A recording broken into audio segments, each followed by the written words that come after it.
13 tahun lamanya Nabi Sallallahu Alaihi Wasallam berdakwah di Mekah. Diawali dengan dakwah secara sembunyi-sembunyi selama 3 tahun, kemudian dilanjutkan dengan dakwah secara terang-terangan kurang lebih selama 10 tahun lamanya. Ayat pertama yang diturunkan oleh Allah Subhanahu wa taala untuk memerintahkan Nabi Sallallahu Alaihi Wasallam untuk berdakwah adalah surah Al-Muddatsir ayat 1 sampai dengan 7 yang bunyinya A'udzubillahi minasyaitonirrajim ya ayyuhal muddatsir qum fa'anzir, dan seterusnya yang artinya wahai orang yang berselimut, bangunlah dan berilah peringatan. Nah, ini adalah ayat yang diturunkan oleh Allah Subhanahu wa taala untuk memerintahkan baginda Nabi besar Muhammad sallallahu alaihi wasallam untuk memulai dakwah beliau. Lalu kemudian turun surah Asy-Syu'ara ayat 214 sampai dengan 216 yang bunyinya wa anzir ashiratakal aqrabin, dan berilah peringatan kepada keluarga kerabatmu yang terdekat. Nah, sini adalah ayat yang menandakan bahwasanya Nabi Sallallahu Alaihi Wasallam itu diperintahkan untuk berdakwah secara sembunyi-sembunyi, dengan dimulai dengan berdakwah kepada kerabat, sanak keluarga beliau dan juga sahabat-sahabat terdekat beliau. Lalu kemudian turun ayat selanjutnya yang memerintahkan beliau untuk berdakwah secara terang-terangan, yaitu surah Al-Hijr ayat 94 yang berbunyi A'udzubillahi minasyaitonirrajim fasda' bima tu'mar wa a'rid 'anil musyrikin, yang artinya maka sampaikanlah olehmu secara terang-terangan apa yang telah diperintahkan dan berpalinglah dari orang-orang yang musyrik. Nah, maka setelah itu beliau berdakwah secara terang-terangan. Pada saat Nabi Sallallahu Alaihi Wasallam berdakwah secara terang-terangan inilah banyak respon oleh masyarakat Mekah atas dakwah baginda Nabi besar Muhammad Sallallahu Alaihi Wasallam, mulai dari penolakan, mulai dari ketidaksukaan masyarakat, hingga ada yang membenci beliau, menghalang-halangi beliau, namun juga ada yang menyambut dan menerima dakwah Nabi besar Muhammad Sallallahu Alaihi Wasallam. Bahkan Abu Talib, paman Nabi yang memelihara dan mengasuhnya sejak kecil, juga dihasut untuk melarang Nabi Muhammad SAW agar tidak menyebarkan ajaran Islam. Ia mendapat ancaman dan dipaksa untuk memenuhi keinginan masyarakat Quraisy tersebut. وكيف أعلم صدق توبتك؟ هل علمت مني قبل الآن كذبا؟ لم أكذب في عداوتك وجهرت بها وقاتلت عليها. Pada suatu hari Abu Talib membujuk baginda Nabi besar Muhammad Sallallahu Alaihi Wasallam untuk menghentikan dakwah beliau, karena banyak daripada kalangan dan juga tokoh-tokoh kafir Quraisy yang mengancamnya bila ia tidak berhasil membujuk baginda Nabi besar Muhammad Sallallahu Alaihi Wasallam untuk menghentikan dakwahnya. Namun permohonan ini ditolak oleh baginda Nabi besar Muhammad Sallallahu Alaihi Wasallam, dan beliau berkata kepada Abu Talib dengan tegas, "Wallahi ya am, law wada'u syamsa fi yamini wal qamara fi shimali ala an atruka hadal amr ma taraktuhu hatta yuzhirahu Allah au uhlika fihi." Kata beliau dengan tegas, "Wahai pamanku, demi Allah, seandainya mereka meletakkan matahari di tangan kananku dan meletakkan bulan di tangan kiriku agar aku menghentikan perintah dakwah ini, maka tidak akan aku tinggalkan sampai Allah memberiku kemenangan atau aku binasa dalam perjuangan." Maka setelah mendengar perkataan dan juga tekad bulat baginda Nabi besar Muhammad SAW untuk terus tetap berjuang berdakwah menyebarkan agama Islam, Abu Talib tidak dapat berbuat banyak dan menyerahkan semuanya kepada baginda Nabi besar Muhammad SAW. Namun beliau berpesan agar Nabi Muhammad SAW ketika berdakwah agar waspada dan juga menghindari daripada ancaman kafir Quraisy. Dalam dakwah Nabi Sallallahu Alaihi Wasallam ada tokoh bangsawan kafir Quraisy yang selalu menolak, menentang dan juga mengancam Nabi Muhammad Sallallahu Alaihi Wasallam ketika beliau berdakwah. Mereka adalah Abu Lahab, paman beliau sendiri, kemudian Abu Jahal dan juga Abu Sufyan. Para tokoh-tokoh dan orang-orang kafir Quraisy ini tidak berani berhadapan langsung dengan Nabi Muhammad SAW untuk memintanya agar meninggalkan kegiatan dakwah, karena mereka masih memandang posisi sosial paman beliau, yaitu Abu Talib, tetapi mereka berani mengambil tindakan terhadap keluarga dan para sahabat Nabi.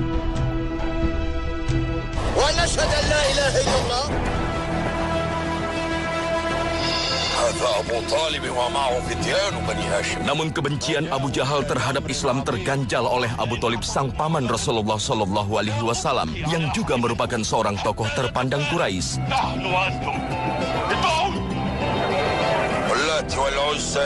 Maka kebencian itu juga menjalar pada ajaran yang disampaikan oleh Nabi Muhammad Shallallahu Alaihi Wasallam. Melihat usaha pendekatan Abu Thalib gagal dan agama Islam terus memperoleh pengikut, Abu Jahal dan Abu Sufyan kembali mengancam. Tetapi ancaman itu tidak berhasil. Hal itu disebabkan karena tekad kuat Nabi Muhammad SAW sudah bulat untuk terus melaksanakan dakwah Islam kepada masyarakat Mekah meskipun ia harus bertaruh nyawa.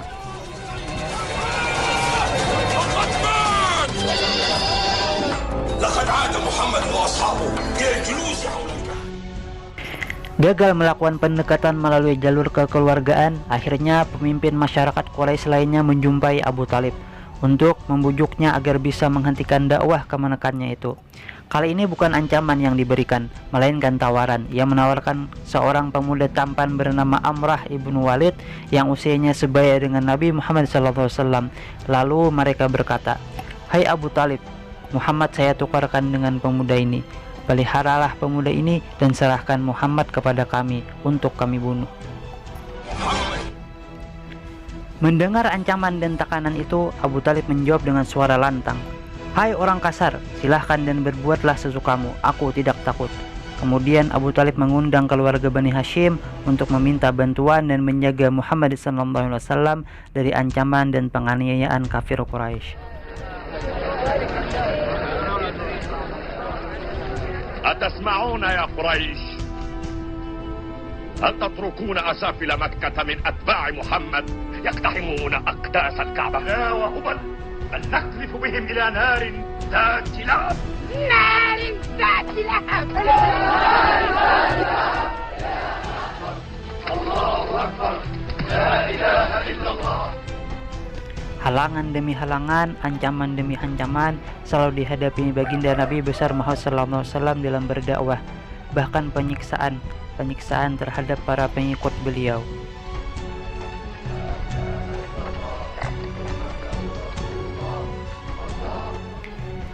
Mereka yang tidak senang dengan ajakan Nabi SAW terus berusaha mengganggu dan merintangi dakwah beliau dengan berbagai cara, termasuk penyiksaan dan pembunuhan. Di antara sahabat Nabi SAW yang mendapat siksaan dari kafir Quraisy adalah Bilal bin Rabah, Yasir, Ammar bin Yasir, Sumayyah atau istri Yasir, Khabbah bin Aris, Ummu Ubais, Zinnirah, Abu Buqaihah, Al-Nadiyah, Amir bin Furairah, dan Hamamah. Mereka menerima siksaan di luar batas peri kemanusiaan, misalnya dipukul, dicambuk, tidak diberi makan dan minum. Bilal salah satunya itu dijemur di terik matahari dan ditindih batu besar.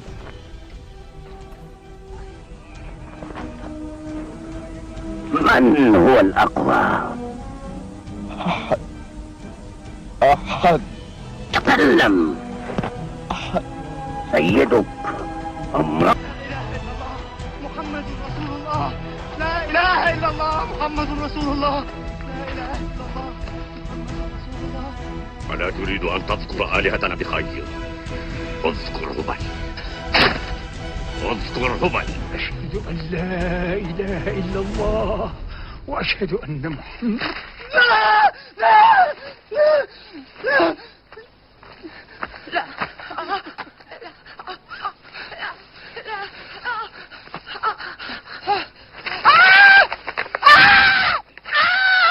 أمي الرحمة.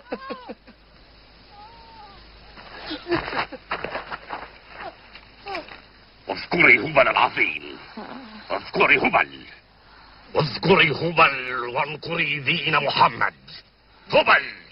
لا إله إلا الله محمد رسول الله. شقية شقية شقية شقية شقية.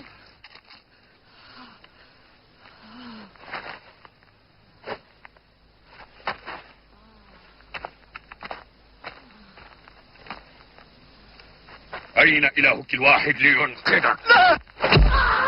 Maka ketika para petinggi Quraisy mengetahui keislaman mereka, siksaan mulai menyapa mereka. Tak ada yang bisa dijadikan tempat untuk berlindung. Bahkan Rasulullah Shallallahu Alaihi Wasallam sendiri tak bisa berbuat apa-apa karena saat itu belum ada perintah dari Allah Subhanahu Wa Taala untuk melawan Quraisy. Meski begitu, keteguhan iman yang mereka pertahankan mampu mengalahkan segalanya. Nyawa pun mereka relakan demi mempertahankan nikmatnya iman. Bahkan Sumayyah kemudian menjadi wanita pertama yang mati syahid. صبرا على ياسر لوددت والله لو كنتم عبيدا فأفتديكم بمالي ولكن كما قال رسول الله صبرا على ياسر فإن موعدكم الجنة. Di dalam Islam kita tahu bahwa Nabi Muhammad SAW tidak bergerak, tidak bertindak kecuali atas bimbingan Al-Quranul Karim, atas bimbingan wahyu. Saat itu belum diizinkan untuk melakukan perlawanan.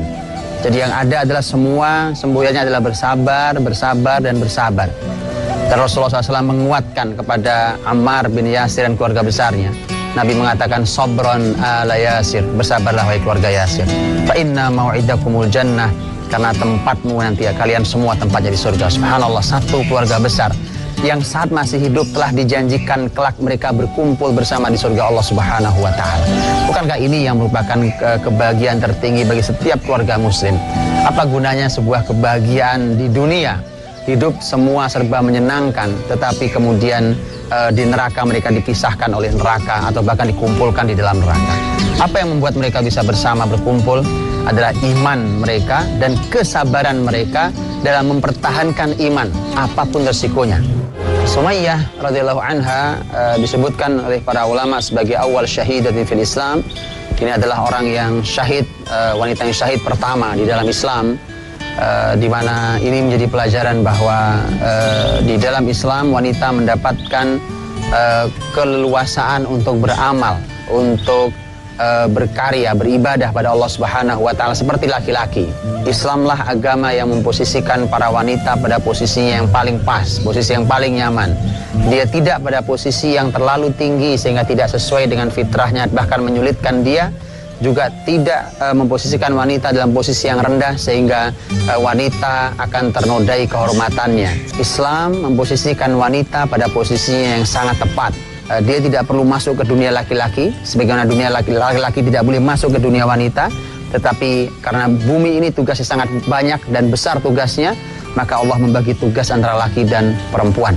Dan sejak Islam itulah maka perempuan mendapatkan kemuliaan dan kehormatan, ditempatkan pada posisi yang paling mulia. Bahkan sebagai sebuah sejarah yang mahal buat kita, betapa kalau berbicara tentang masalah penghormatan wanita, maka tidak ada duanya dibandingkan Islam, di mana kita tahu bahwa Sumayyah adalah wanita yang pertama syahid di dalam sejarah Islam.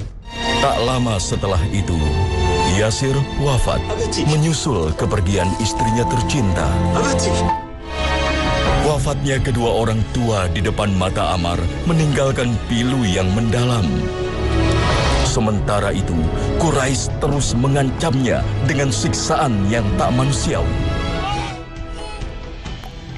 Siksaan dan ancaman itu tidak hanya dialami oleh hamba sahaya dan orang-orang miskin yang mengikuti Nabi Sallallahu Alaihi Wasallam, tetapi juga dialami oleh sahabat-sahabat beliau yang lain seperti Abu Bakar As-Siddiq, Zubair bin Awam.